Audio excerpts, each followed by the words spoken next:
you already have any birthday celebrations? Nah, not really. I just be thankful, grateful. That's all. You seemed like you were dialed in as soon as the game ended last week. Could you talk about the preparation and focus going into this week? Oh yeah, you know we know it's at stake. You know it's when to go home. Man, it's a team we're very familiar with. Great team at that. When to go home, we just locked in, dialed in. Lamar, the results aside, you've played in quite a few playoff games at this point now in your career. What have you taken away from those experiences that has it impacts or maybe has changed your preparation now compared to, maybe the first couple playoff games you got ready for? The game will be, to me, playoff game is a lot slower. You got to try to be mistake free. The game's won with the turnover battle, and keeping the ball in your control. Moving the ball down the field, getting first downs, putting points on the board. Obviously, that's how you win those games. Lamar, what do you mean by slow? Like usually people say it speeds up in the playoffs. What do you mean by slow? Like it's like it's gonna be quick turnarounds. I believe. That this team it's offense ball. And this opponent offense ball. Like it's go back and forth. It's a lot of back and forth. That's what I mean by slow. Like a lot of back and forth. Hey Lamar, Marshall Yanda is a finalist for the Hall of Fame. Just going back to early in your career when he was here, I'm curious how impactful he was for you as a player and kind of helping you as you got started. Very impactful. Just how he used to adjust the line.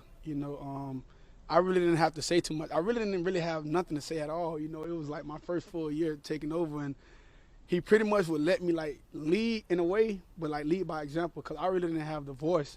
It'd be Marshall, like getting things done, and just how he went by himself, how he conducted business.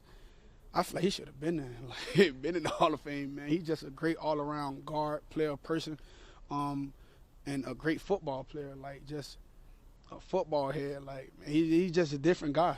Got a demeanor about him, the way he carries himself. He a great guy, man. He's well deserved. Lamar, obviously, a lot comes with playing in a playoff game in general, but is there anything extra knowing the opponent that you're playing Pittsburgh for the third time? No, not really. It's gonna be a very aggressive game. I say that. That's what I believe it'll be.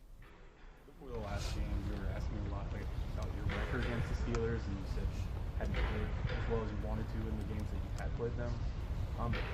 Having that win under your belt in this most recent matchup, does that change mentality, or is there a sense of added confidence that comes from it that you were able to put together a really good game against the Steelers?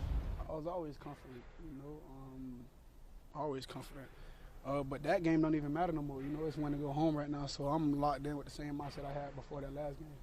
You mentioned turnovers before. How do you avoid those without, lessening your aggressiveness on the field? Keeping the ball in our hands, keeping it away from those guys, no scripts.